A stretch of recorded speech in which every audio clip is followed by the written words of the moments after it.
The time is 5 o'clock, and here's the world news at 5. First, the top stories. Ogun Speaker asks Amusun to implement financial autonomy for the Assembly. Northern Elders Forum back Arawa Youth ultimatum to Indigo to leave the North. Air Force dismisses report it is involved in a coup plot. Police fall robbery attack on passenger bus along Ijebode-Benin Expressway. UK Prime Minister job hangs as the Labour regain majority in Parliament. Japan passes landmark bill allowing the Emperor Akihito to abdicate. I am Tobi Joseph, bringing you the news in details shortly. Speaker of the Ogun State House of Assembly, Suraj Ishola Adekunbi, has expressed concern about the delay by the state government in implementing the law granting financial autonomy to the State Assembly.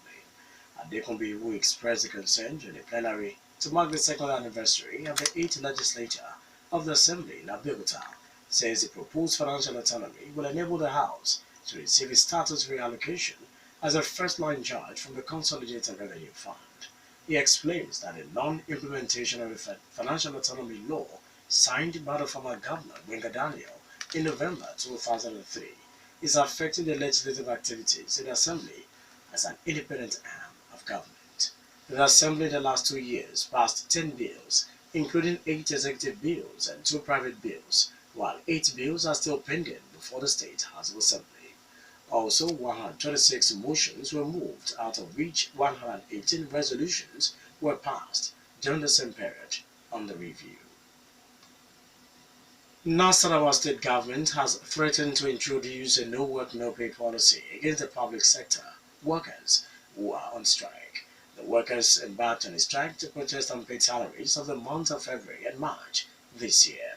Head of the State Civil Service, Thomas Ogidi, in a statement, says workers who did not join the strike will be paid their May salaries.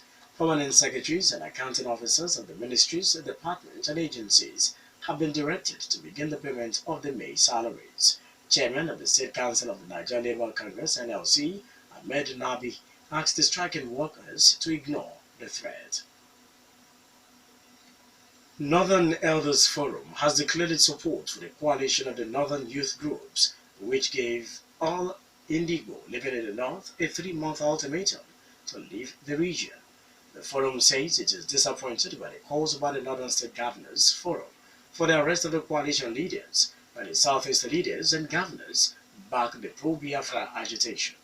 The forum spokesman, Professor Ango Abdullahi, addressing a news conference in Zaria, said they have been pressurizing youth in the North not to react to alleged provocative comments by the people in the South, particularly those in the Southeast region. Abdullahi, who accused the Indigo of hypocrisy for agitating for the breakup of Nigeria while they continue to live outside the Southeast region, says it is wrong to accuse the North of being a parasite on the Nigerian economy, arguing that the resources from the North Cotton Pyramid, hide and skins were used to develop the western and eastern regions before Nigeria's independence. The former vice-chancellor of the Ahmadu Bello University also alleges that the resources from the North were used to build the Port Harcourt refinery, the discovery of crude oil in the Niger Delta region, and the railway system. Meanwhile, the Inspector General of Police, Ibrahim Idris, has directed the Kaduna State Police Commissioner to investigate and arrest all the signatories to the ultimatum issued by a coalition of Northern youth to all Indigo to leave the North. Idris also orders the State Police Commissioners and Zonal Assistant Inspectors General of Police in the North to assist in the arrest and investigation of the youth leaders. He issued the directive at a meeting with the State Police Commissioners and top police officers at the force headquarters in Abuja. In a related development, United Nations (UN) has expressed concern about the ultimatum issued by Northern Youth Coalition to all Indigos to leave the North's 19 states latest October 1. UN Resident Coordinator in Nigeria, Edward Callum, who expressed the concern in a statement, says there is the need for Nigerians to work together to resolve peacefully any concern of different groups in the country. He calls for tolerance and a spirit of togetherness to address such concern peacefully. Nigeria, according to the UN coordinator, is a great nation with immense potential to build the welfare of its people and lead Africa in achieving sustainable development goals. Nigeria Air Force has dismissed reports that it is involved in a coup plot to topple the Buhari administration.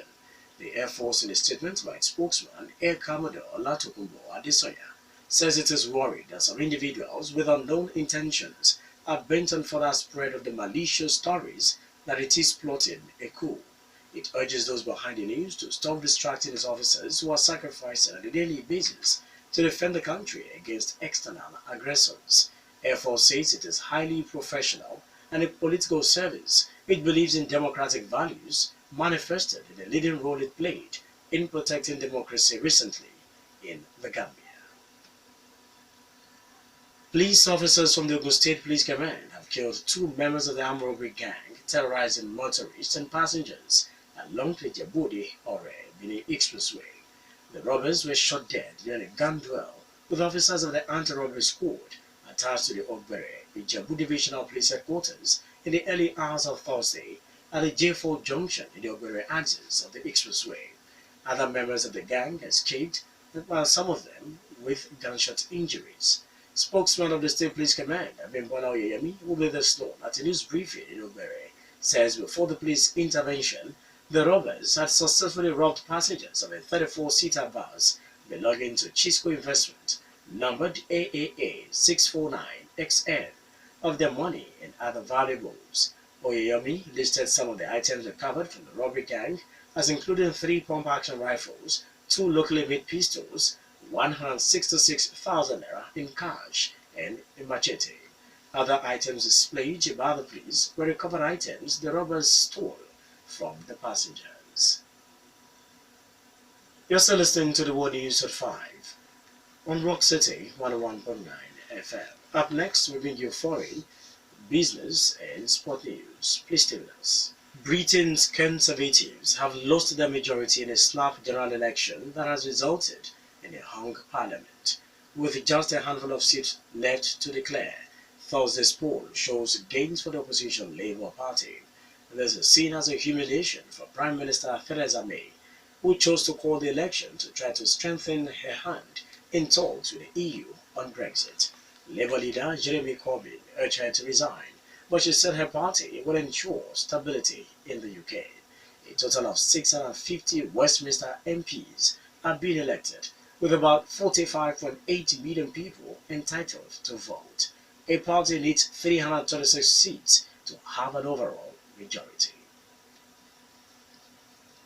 Japan's parliament has passed a one-off bill to allow Emperor Akihito to abdicate, the first emperor to do so in 200 years. The 83-year-old said last year that his age and health were making it hard for him to fulfill his official duties, but there was no provision under existing law for him to stand down. The government will now begin the process of arranging his abdication, expected to happen in late 2018, at a handover to Crown Prince Naruhito. Akihito, who had heart surgery and was treated for prostate cancer, has been on the throne in Japan since the death of his father, Hirohito, in 1989. The government is yet to set a date for the abdication, but the bill says it must take place within 3 years of the law coming into effect. The handover is widely expected to take place in December 2018. In business, senators stepped down the controversial National Road Funds Bill. The bill, which among other provisions seeks the introduction of 5 naira levy on every imported petrol to finance road projects, caused an uproar in both the Senate and the House of Representatives when it was unveiled last week. The strong opposition of several senators to the bill continues on Thursday when it is formally introduced by the Senate Works Committee. The committee chairman, Kabiru Gaya, presented the bill, says the proposed levy will be used to finance the road project as it is being done in Ghana and Kenya. Following the continued opposition by most of the senators, the committee is asked to go and do more work on the bill for representation. Nigerian Labour Congress NLC had already warned that it will mobilize workers nationwide to resist the proposed 5 naira levy on petrol. Finally, in the World News at 5, Sport News. Austin Eguava, the coach of Sunshine Stars FC of Akure, has unceremoniously quit his job in the Nigerian Professional Football League following a string of poor performances by the club. Under his charge, Sunshine played 5 games, winning 2 and losing 3. They beat Rangers International of Enugu 2-0, lost 0-1 to Lobby Stars of Makadi, defeated Eyimba International of Aba 1-0, and also lost 0-1 to 3FC of Ibadan, and 1-2 to Plateau United of Jos. The management of Ondo State Football Agency, ODSFA, confirmed on Friday in Akure that the technical advisor will join the club in April had left his post due to what he called frustrating performance of Nigerian referees. Mike Adeyeye, secretary to the committee for repositioning ODSFA, says the management never had any problem with the coach, but that he decided to walk away from the team and Nigerian football in general due to bad attitude and poor performance of referees in the competition. He noted that the coach had improved the performance of players and the team in general, but left because of the system of refereeing matches that always favored some teams that belonged. That was the world news at 5. And just before we go, the major stories once again. The Speaker asked Amusun to implement financial autonomy for the Assembly. Northern Elders Forum back Arewa Youth ultimatum to Indigo to leave the North. Air Force dismisses report it is involved in a coup plot.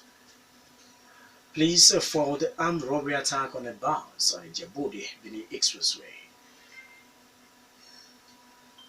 On the foreign scene, to do the UK Prime Minister job hangs as a Labour regain a majority in the Parliament. Japan passes a landmark bill allowing Emperor Akihito to abdicate. For more stories or to listen to us live, please log on to our website www.rockcityfmradio.com/live. Thank you so much for listening. I am Tobi Joseph. Good evening.